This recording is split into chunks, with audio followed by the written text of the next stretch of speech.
Assalamualaikum warahmatullahi wabarakatuh. Alhamdulillahilladzi amarana bihibdil lisan wa nahana 'anil ghibati wal buhtan. Asyhadu an la ilaha illallah wahdahu la syarikalah wa asyhadu anna Muhammadan abduhu wa rasuluh sallallahu alaihi wasallam wa ala alihi wa ashabihi wa man tabi'ahu bi ihsanin ila yaumidin amma ba'du. Hadirin rahimakumullah, marilah kita meningkatkan ketakwaan kita kepada Allah Subhanahu wa taala dengan sebenar-benarnya takwa. Salah satu bentuk ketakwaan kita adalah menjaga lisan dan tulisan kita, baik di dunia maya maupun di dunia nyata, agar kita tidak terjerumus dalam dosa ghibah dan ujaran kebencian. Hadirin rahimakumullah, di era digital ini kita dapat dengan mudah berkomunikasi melalui media sosial. Tetapi kita juga sering lupa bahwa apa yang kita tulis dan kita sebarkan akan dipertanggungjawabkan di hadapan Allah Subhanahu wa taala. Islam sangat melarang perbuatan ghibah atau menggunjing dan ujaran kebencian yang dapat menyakiti orang lain. Sebagaimana Allah berfirman di dalam Al-Qur'an, "Ya ayyuhalladzina amanu istanibu katsiran minadh-dhanni inna ba'dadh-dhanni ismun wala tajassasu wala yaghtab ba'dukum ba'dha ayuhibbu ahadukum ayyakula lahma akhihi maitan fakarihtumuhu wattaqullah innallaha tawwabur rahim."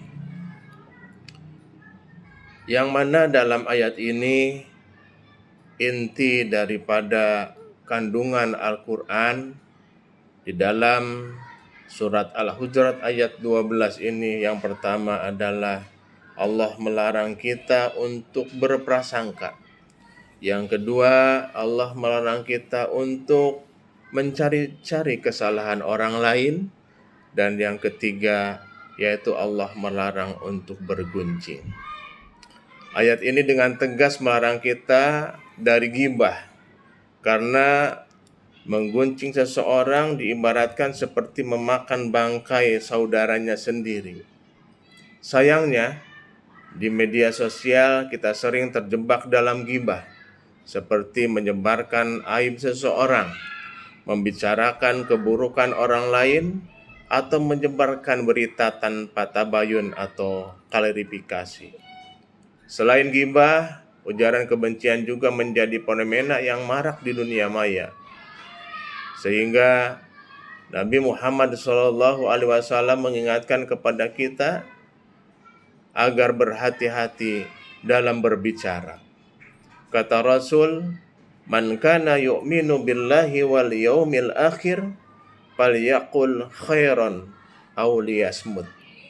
Kata Nabi, barang siapa yang beriman kepada Allah dan hari akhir, maka hendaklah berkata yang baik atau diam. Hadis ini mengajarkan kepada kita untuk berbicara hanya yang baik. Dan jika kita tidak bisa berbicara yang baik, hendaklah diam saja. Jika kita yakin bahwa ucapan kita membawa manfaat, maka lebih baik kita menahan diri agar tidak menyebarkan keburukan.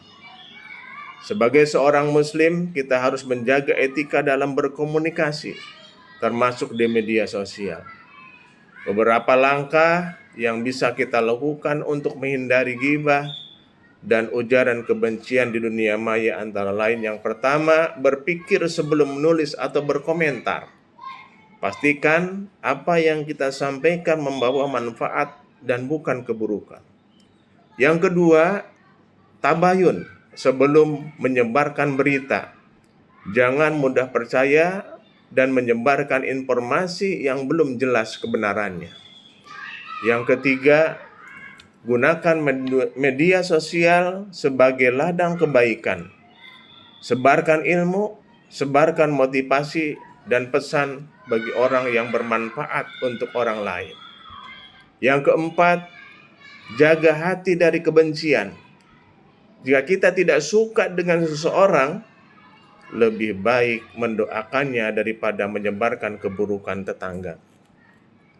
Yang kelima, ingat bahwa setiap ucapan kita akan dimintai pertanggungjawabannya oleh Allah Subhanahu wa taala. Sebagaimana Allah berfirman, "Ma yalfidhu min qaulin illa ladaihi raqibun atid." Tidak ada satu kata yang diucapkannya melainkan ada sisinya malaikat pengawas yang selalu siap untuk mencatat amal perbuatan kita. Hadirin yang dirahmati Allah, marilah kita jadikan bulan Ramadan ini sebagai momentum untuk membersihkan hati dan lisan kita dari segala bentuk keburukan, termasuk ghibah dan ujaran kebencian. Semoga Allah membimbing kita agar selalu berkata yang baik dan menjadikan media sosial sebagai sarana kebaikan. Aqulu qawli hada wa astaghfirullahu li wa lakum fastaghfiru innahu huwal ghafurur rahim. Billahi taufiq wal hidayah. Wassalamualaikum warahmatullahi wabarakatuh.